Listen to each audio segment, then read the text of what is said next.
How to convert a container house into a public restroom. 4 toilets, 3 urinals, and a sink can be installed. Let's see how to install them step by step. First, mark out the positions for the water inlet pipe and the drainage pipe. Then install the toilet, floor drain, floor, etc. and apply sealants for fixation. Next, install the doors.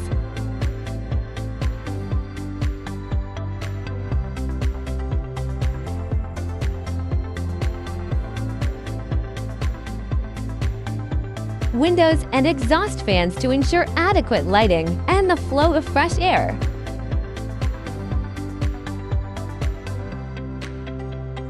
After that, you can choose to install partitions, urinals, wash basins, etc. The job is done. If you have any related needs, please contact me.